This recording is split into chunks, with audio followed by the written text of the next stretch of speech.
led to a huge spike in demand for solar panels and storage batteries, and many people at this show are looking for alternatives and ways to get off the grid.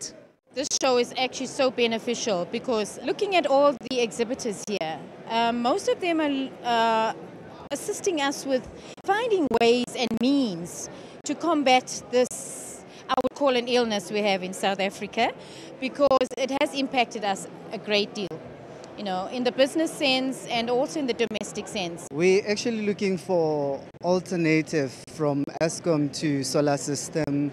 Well, generators that are here, they can work, but the question would be for how long? And we are struggling as small businesses. We are actually at the virtue where we feel that we might end up closing the company. There are new and innovative solutions available, but moving off the national grid comes at a high price. I think one of the biggest stumbling blocks for the solar industry is this lack of access to capital for businesses to go solar.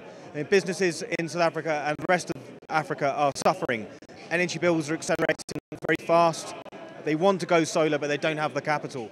Eskom still supplies 90% of the country's electricity, mostly from coal-fired power stations. But there's plans to reduce this to 65% and include more renewable energy. Julie Shara, CGTN, Johannesburg, South Africa.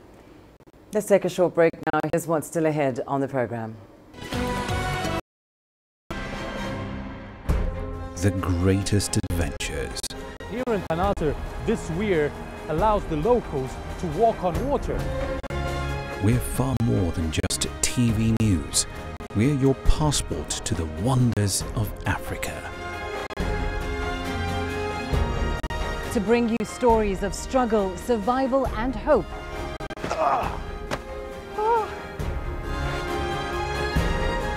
So let's explore.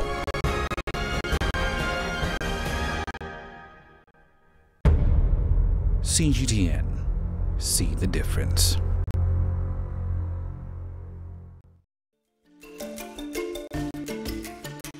Africa Live. Find your voice. The prestigious Global Teacher Award. Peter has ambitious plans to use the $1 million prize to improve the lives of his students and the community around his school. Peter teaches at a school in Kenya's Rift Valley region. Many here are peasant farmers struggling to make a living. Education provides a beacon of hope. So like his father before him, Peter decided to become a teacher. The teachers struggle a lot to ensure that good things happen. My father was a teacher, and it's like he used to inspire so many people. And not only other people, he also inspired me. And salary goes towards community projects.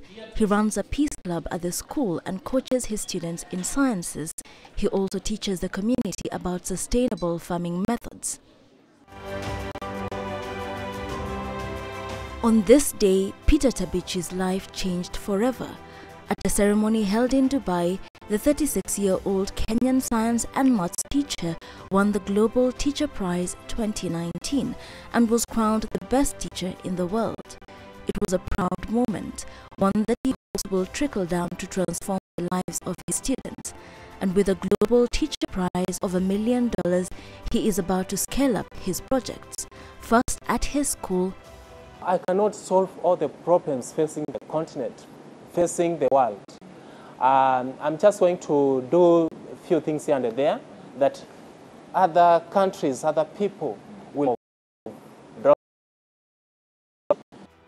Every year for the next 10 years, Peter will receive 100,000 US.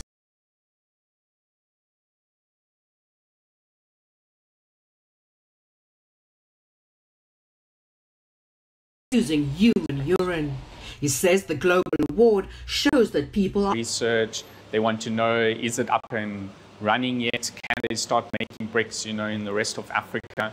And we kind of have to calm them down, calm their excitement down to say that basically we're still optimizing the process. Unlike a normal brick, the bio brick is environmentally friendly because it doesn't produce any carbon dioxide. A bio brick is basically a natural process for making a normal brick.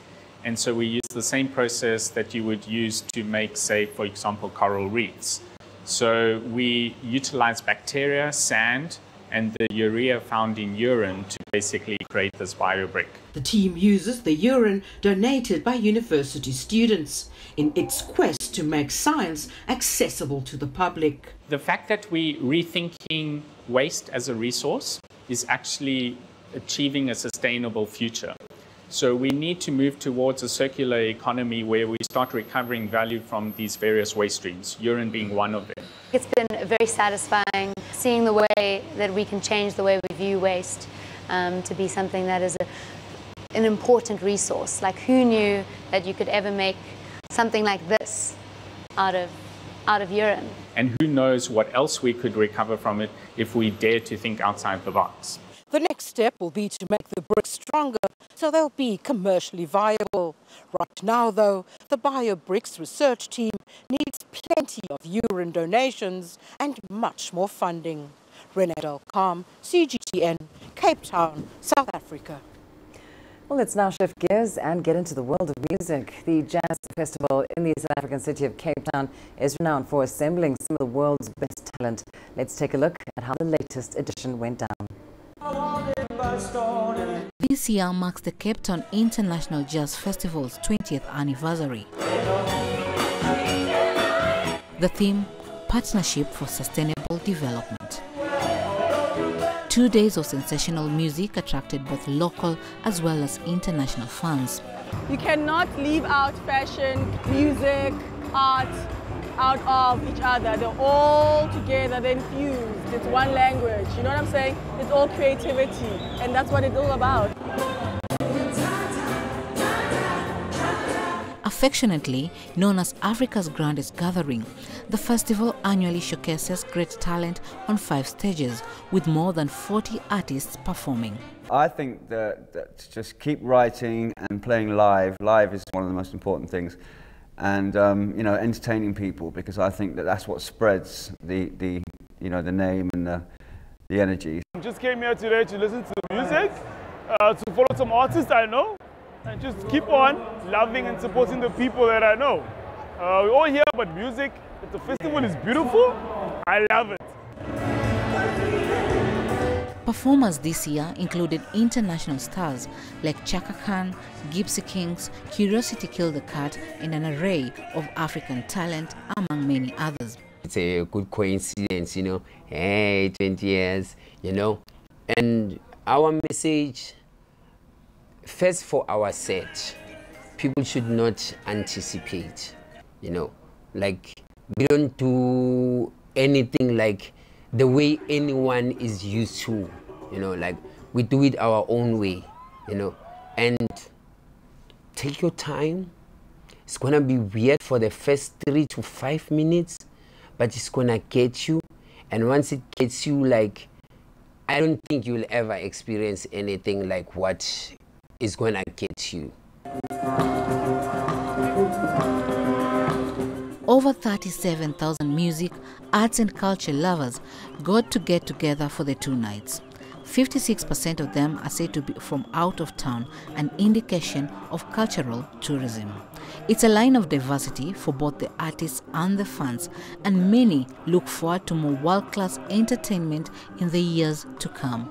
Chomgono, CGTN. Time for a short break. Your sports news up next. Coming up, Raja Casablanca of Morocco end a 19-year wait for their 2nd African Super Cup title.